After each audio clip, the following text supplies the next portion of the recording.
qizil burchakka taklif etildi. Amadu Mohamed.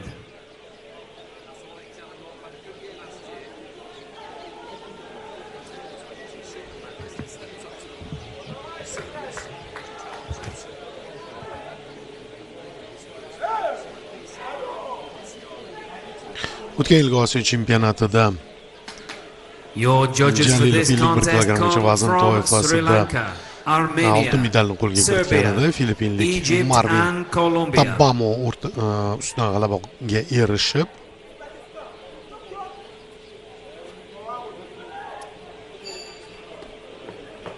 hozir endi mana jahon chempionatida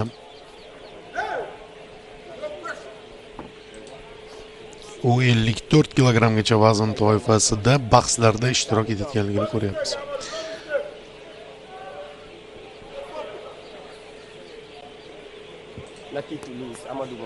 Osiyo chempionatida bu 51 kilogram ham alohida vazn toifasi, jahon chempionatida 51 dan 54 gacha vazn toifalari. Ya'ni 51 ham o'sha 54 vaznga kirib ketgan.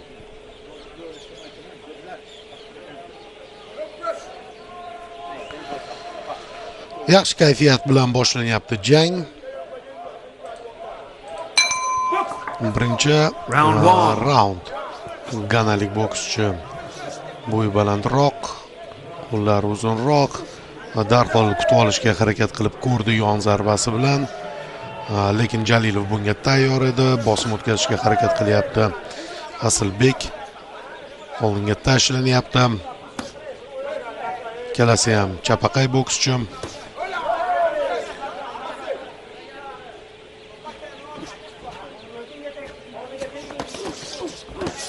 Yaxshi almashinuv. Bu yerda Amadu ham yon zarbasini yo'llashga muvaffaq bo'ldi.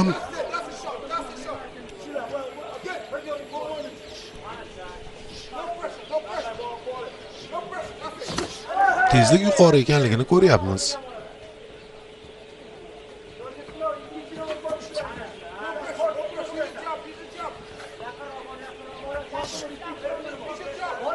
Jalilov masofani qisqartirish kerak, iloji yo'q. O'q yaxshi, hozir chap qo'lda qisqa zarba yo'llashga muvaffaq bo'ldim.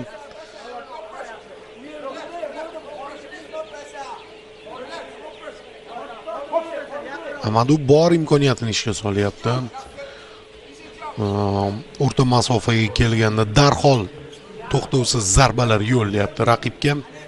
Chunki bunday uslubga ega, ya'ni raqibga nisbatan bo'ydorroq bo'lgan bokschi tabiiyki uni masofada ushlashga harakat qiladi va aynan mana shu masofani yuzaga keltirish uchun o'rta masofada u ko'plab zarbalar yo'llab raqibni chekinishga majbur qilmoqchi. Lekin bu orada raqibning zarbalariga yoki blok qo'yib yoki zarba bilan javob berish ham muhim. Ya'ni himoyalanish nuqtai nazaridan yoki himoyani to'g'ri tashkil qilish kerak. Yoki eng yaxshi himoya bu hujum ekanligini unutmagan holda shu taktik sxemaga amal qilish.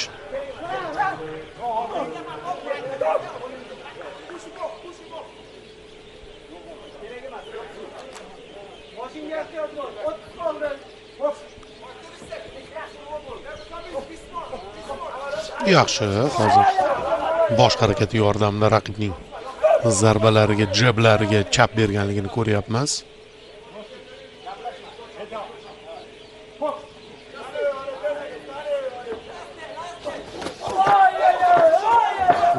Yaxshi, oxirgi zarba bilan ushladi. Baribir Amadu, lekin ungacha Jalilov bir nechta aniq zarba yo'lladi-yu, mana bu yerda hozir oxirigacha ta'qib qilib bordi.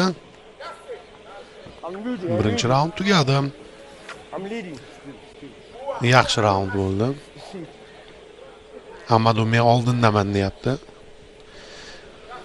Endi ko'ramiz hozir hakamlar qanday fikrda.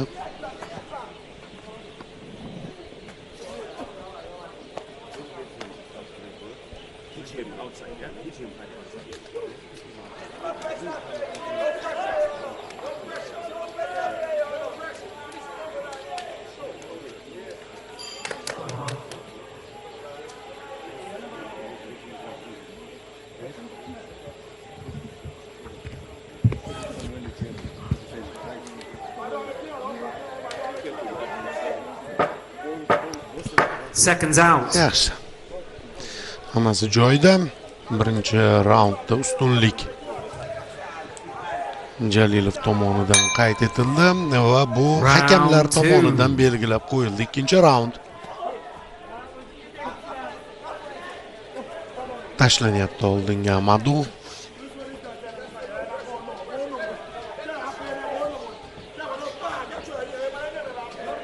Masofani qisqartirish variantlarini qidiryapti Asilbek. Yaxshi, oldinga tashlandi zarba bilan. Darhol himoya. Ya'ni aynan masofaga o'tkazish orqali raqibga imkon qoldirmayapti. Yaxshi, tana qismiga berilayotgan zarbalar bu albatta nafas ritmini buzadi. Yaxshi, yana o'ng qo'lini tushiryapti Amadu Muhammad, chunki aynan o'sha hududga ikkita yaxshi zarba kelib tegdi. Bu safar bosh qismiga qarab mo'ljallangan, yo'naltirilgan zarba. Endi tabassum yo'q Amaduning yuzida. Chunki og'riqli zarbalarni his qilib ko'rdi. Yaxshi, mana bu yerda chap qo'lda zo'r zarba yo'lladi Asilbek. Muhimi aniq zarba bo'ldi.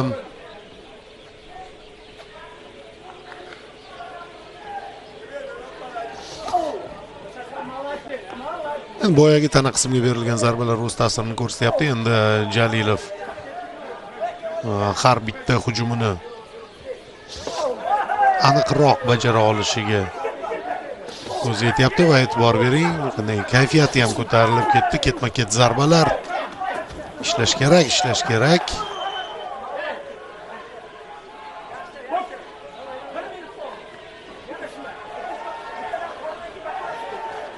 Kayfiyat bilan Asilbek raqib atrofida aylanib hujum pozitsiyasini tanlayapti.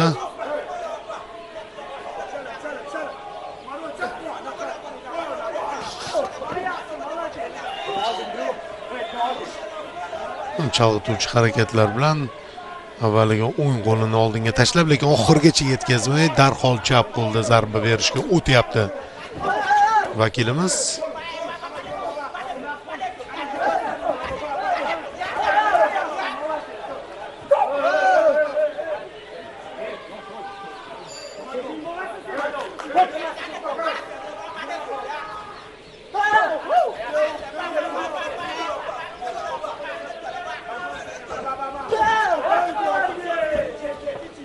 Yaxshi, yana ikkilik zarba, chap qo'l aniq tegdi.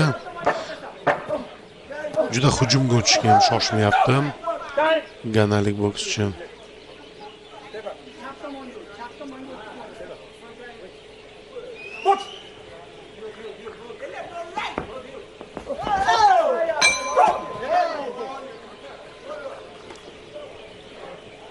Shuncha zarba o'tkazib, yana qo'lni baland ko'tarib nishonlab qo'yyapti Amadu Muhammad. Lekin yaqqol ustunlik bilan ikkinchi raundni o'z foydasiga yozyapti Jalilov.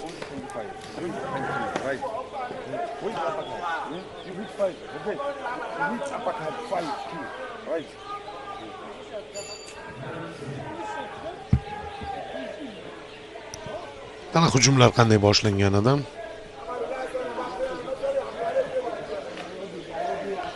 Mana bunday zarbalar ko'rdik ikkinchi raundda.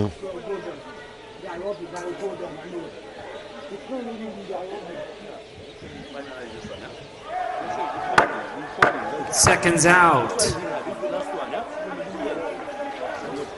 Uchinchi raund.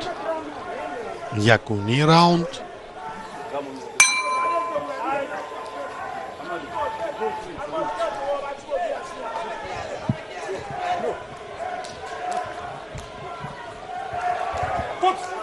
Third and final round.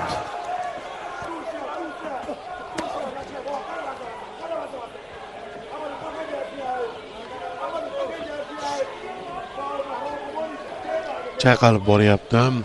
Amadu raqibni ham chalg'itmoqchi, ham shu to'g'ridan keladigan zarbalarga chap berishga bo'lgan urinish. Oldinga bordi Asilbek. Masofani ushlab oyoq harakatlari yordamida hujumdan hujumga aylanmani shunday tarzda javob berdi va orada ikkita yaxshi zarba yo'llay oldi.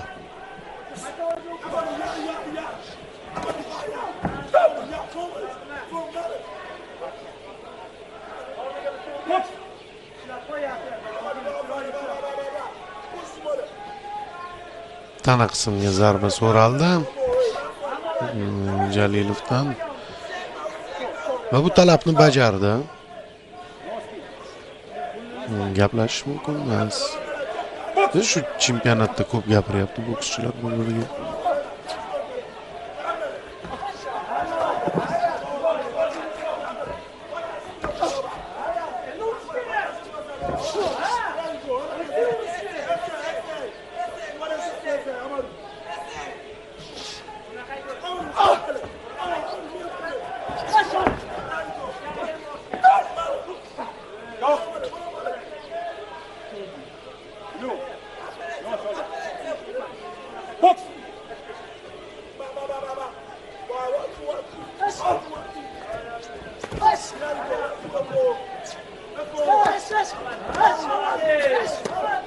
Yaxshi, yaqin masofada xuddi uzoq masofada bo'lgani singari aniq zarbalar yo'llayapti Asilbek Jalilov va himoyada endi raqsga tushib mashg'ulot qilib tashladi.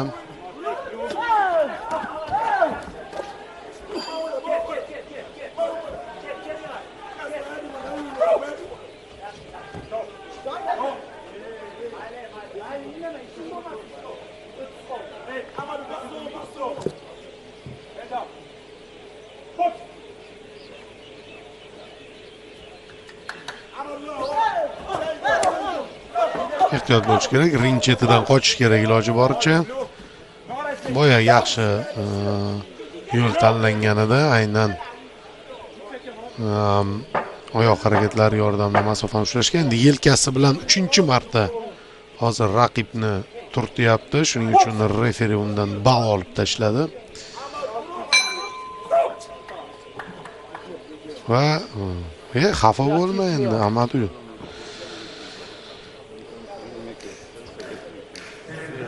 Men yutqizish ham oson emas.